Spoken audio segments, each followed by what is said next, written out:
IBA Grads, Gateway to Your Desired Future. अस्सलाम वालेकुम। आज की इस वीडियो को बनाने का मकसद आपके साथ एनईटी के पेपर पैटर्न को शेयर करना है कि एनईटी का पेपर पैटर्न मैथ्स में किस तरह का होता है, और दूसरी चीज़ इस वीडियो में आपको ये बताना है कि आपके पास जो एनईटी में मैथ्स आती है वो किस तरह की आती है और वो किस तरह से इंटर से डिफरेंट है और किस तरह से आप उनके सवालों को आसानी से कर सकते हैं। इसके अलावा एनईटी में जो चैप्टर्स हमारे पास आते हैं उनमें वेटेज किसका ज़्यादा होता है, किसका कम होता है, तो ये जो हमारे पास है ना, इसमें कभी 60% फर्स्ट ईयर की मैथ्स आती है, 40% सेकेंड ईयर की आती है, या 40% फर्स्ट ईयर की आती है, 60% सेकेंड ईयर की आती है, लेकिन वो हर चैप्टर को इसमें जरूर शामिल करता है। इसके अलावा लोगों की एक हाइप होती है कि परमुटेशन, कॉम्बिनेशन और प्रोबेबिलिटी, जो कि इंटर का चैप्टर नंबर 7 है और चैप्टर नंबर 5 ग्रुप्स का, तो क्या वो पेपर में बहुत ज्यादा आता है? तो नहीं भाई, वो पेपर में बहुत ज्यादा नहीं आता, उसमें से भी एक एक क्वेश्चन आते हैं। इसके अलावा ग्रुप का चैप्टर बहुत सालों से नहीं पूछा गया, तो इस पे इतना ज्यादा फोकस करना या इस पे बहुत ज्यादा परेशान होने की जरूरत नहीं है। मतलब ये भी चैप्टर उन्हीं तरह से डील होंगे जिस तरह से आप बाकी चैप्टर्स को डील कर रहे हैं। मतलब ये नहीं होगा कि परमुटेशन, कॉम्बिनेशन या प्रोबेबिलिटी के 5-5 सवाल उन्होंने पेपर में दे दिए। मतलब सवाल हर चैप्टर से वेटेज वेटेज के लिहाज से ही आता है, और मतलब ऐसा नहीं होता कि हर किसी भी चैप्टर से पूरा पेपर बना दिया जाए। तो इस वीडियो को आप आखिर तक देखेंगे तो आपको ये बात बहुत अच्छे से समझ में आ जाएगी कि how to tackle NED maths question. तो इसको हम स्टार्ट करते हैं। अच्छा, सबसे पहले तो ये है कि एनईडी में टोटल पेपर का टाइम क्या होता है। तो टोटल पेपर का जो हमारे पास टाइम होता है एनईडी के अंदर, वो आपके पास होता है 2 घंटे का। 2 घंटे में आप टोटल पेपर को अटेम्प्ट करते हैं। इसके अलावा इसके अंदर मैथ्स के टोटल आपके पास 25 क्वेश्चन होते हैं। ठीक है, 25 क्वेश्चन होते हैं हमारे पास, और इसके लिए अगर आप टाइम देखें तो आप हाफ एन आवर में इस क्वेश्चन को कर सकते हैं, 25 सवालों को बड़ी आसानी के साथ। अब क्वेश्चन आते हैं किस तरह से, या वो आपके पास किस तरह से इंटर से डिफरेंट होते हैं। तो सबसे पहली चीज, एक क्वेश्चन हमारे पास था 2001 के अंदर, एक क्वेश्चन आया था कि भाई लिमिट थी, limit extending to 2, chapter number 1 है ये इंटर का, एक्स की power 4 minus 16 upon x square minus 4। ये सवाल सबने किया हुआ होता है इंटर में, लेकिन अगर आप इसको इंटर वाले मेथड से करेंगे तो ये बहुत ज्यादा टाइम आपका कंज्यूम करेगा। ठीक है, तो इसके लिए हमारे पास क्या तरीकाकार होता है कि भाई आप जो है ना, ऊपर वाली टर्म का डेरिवेटिव ले लें। ऊपर वाली टर्म का जब आप डेरिवेटिव लेंगे तो ये बन जाएगा आपके पास 4x क्यूब, 16 का डेरिवेटिव 0 हो जाएगा, नीचे हो जाएगा 2x, और 4 का डेरिवेटिव आपके पास 0 हो जाएगा। 2 1 ज़ा 2, 2 2 ज़ा 4, एक्स से एक एक्स भी कट जाएगा तो एक्स स्क्वायर बचेगा। एक्स की जगह पे आप लिमिट पुट करा देंगे, आंसर आपके पास 8 आ जाएगा। तो ये जो मेथड मैंने अभी आपको बताया है, ये आपके सामने एक्सप्लेन किया है, ये इंटर में आपको कहीं नहीं मिलेगा, क्योंकि आप इंटर में जिस तरीके से इसको करते हैं वो बहुत ज्यादा टाइम कंज्यूमिंग होता है।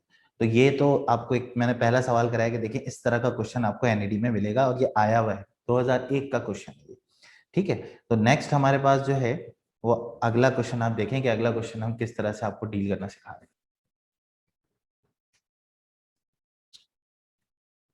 अच्छा, अब एक क्वेश्चन हमारे पास इस तरह से आता है कि भाई आप जो है ना प्रोडक्ट निकाल दें। ठीक है, प्रोडक्ट ऑफ 2, 3 एंड -2, -3। ये 1999 का क्वेश्चन है। आगे भी ये किसी ईयर में आया हुआ है, लेकिन 1999 में ये पहली दफा ये सवाल आया था। अब बच्चा इस सवाल को देख के पिक ही नहीं कर पाता कि भाई ये सवाल है किस तरह का, हालांकि हम इसको इंटर में पढ़ कर आते हैं। तो इस सवाल में ना ये बेसिकली दो कॉम्प्लेक्स नंबर है जो ऑर्डर्ड पेयर की फॉर्म में लिखे हैं। तो इनको डील करने का क्या तरीका है कि 2 + 3 आयोटा, पहला वाला रियल पार्ट है, दूसरा वाला इमेजिनरी पार्ट है, एंड -2 - 3 आयोटा। अब इन दोनों को आप मल्टीप्लाई कर दें, -4 -6 आयोटा, फिर उसके बाद आपके पास अगेन -6 आयोटा। ठीक है, उसके बाद -9 आयोटा स्क्वायर। सही है, तो -4 ये हो गया, ये -12 आयोटा हो गया। सबको मालूम है आयोटा स्क्वायर की वैल्यू -1 होती है। इसको अगर आप सॉल्व करेंगे तो -4 -12 आयोटा और +9, तो ये आपके पास हो जाएगा 12 आयोटा -12 आयोटा +5। तो ये हमारे पास इस क्वेश्चन का आंसर होता है, और इसको हम लोग ऑर्डर्ड पेयर की फॉर्म में 5, -12 लिखते हैं। ये हमारे पास दूसरा एक सवाल था जो मैंने आपके सामने रखा कि देखिए भाई इस तरह की मैथ्स हमारे पास एनईटी में आती है। एक तो ये कि सवाल आपने पिक कर लिया, लेकिन आपको उस सवाल को सॉल्व करने में परेशानी हुई। तो पिछले सवाल में मैंने आपको ये दिखाया कि देखिए सॉल्व किस तरह होता है। इस सवाल में मैंने आपको ये दिखाया, देखिए क्वेश्चन आपके सामने है लेकिन आपको क्वेश्चन पिक नहीं कर पा रहे कि भाई क्वेश्चन किस तरह का क्वेश्चन है या कहाँ से इन्होंने इसको उठा के दिया है। ठीक है, तो ये डिफरेंस होता है एनईटी की मैथ्स में और इंटर की मैथ्स में।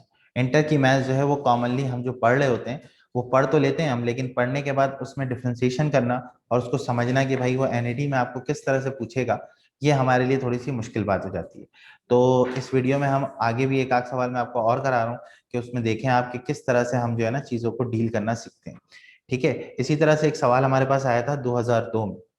अगेन हमारे पास एक क्वेश्चन आया था 2002 में।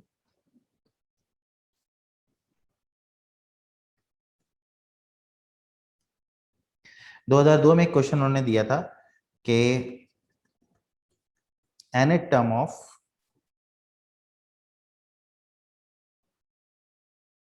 2, 5, 10, 17 एंड सो ऑन। अच्छा, अब ये क्वेश्चन करने में बच्चा क्या करता है? बच्चा ये करता है भाई इसके अंदर हमारे पास होते हैं चार ऑप्शन, और चार ऑप्शन में हमारे पास सूरत हाल कुछ इस तरह से भी गिवन है। ठीक है, अब होता क्या है कि बच्चा इसको ये ढूंढने में टाइम लगाता है कि सीरीज है, सीक्वेंस है, तो ये अर्थमेटिक है, ज्योमेट्रिक है, हार्मोनिक है, क्या है। तो भाई इसकी जरूरत ही नहीं है हमें। इस सवाल का एक बहुत आसान सा तरीका होता है कि हम इसको बहुत आसानी के साथ डील कर सकते हैं।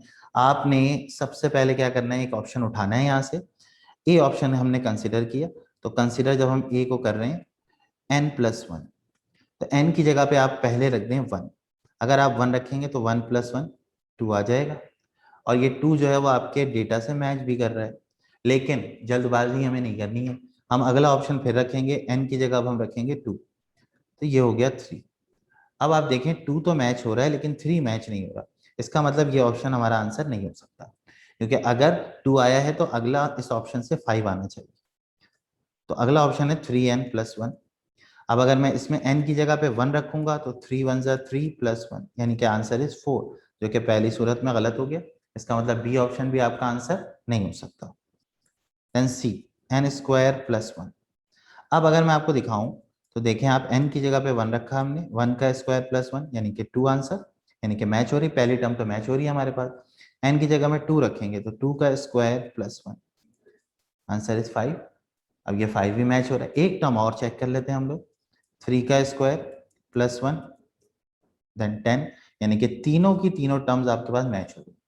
यानी कि पहला n की वैल्यू 1 रखने पे फर्स्ट टर्म आ रही है, n की वैल्यू 2 रखने पे सेकंड टर्म आ रही है, n की वैल्यू 3 रखने पे थर्ड टर्म आ रही है। इसका मतलब C option is the right answer. तो भाई स्टूडेंट्स, आप लोगों ने देखा कि किस तरह से हम एनईटी के अंदर मैथ्स को डील करते हैं। तो ये सारी चीजें हैं, ये सारा कुछ हम जो है वो अपने कोर्स के अंदर देखते हुए तो आते हैं, लेकिन उनको डील करना हमें नहीं आता। क्योंकि ये जो सवाल अभी किया, इससे पहले किया, उससे पहले किया, उसके अंदर आपने यही देखा होगा कि क्वेश्चन को जज तो कर लेता है बंदा, और कहीं पे जज भी नहीं कर पाता, और जज करने के बाद उस पर अपना टाइम जाया करता है। जिस तरह से अभी मैं आपको बता रहा था कि आप इस सवाल को ये सोचने में टाइम लगाते हैं कि what is arithmetic, what is geometric and what is harmonic. ठीक है, तो उम्मीद है आपको इस वीडियो में ये बात बहुत अच्छे से समझ में आई होगी कि what is the difference between NET and internets. जज़ाकल्लाह, अस्सलाम वालेकुम।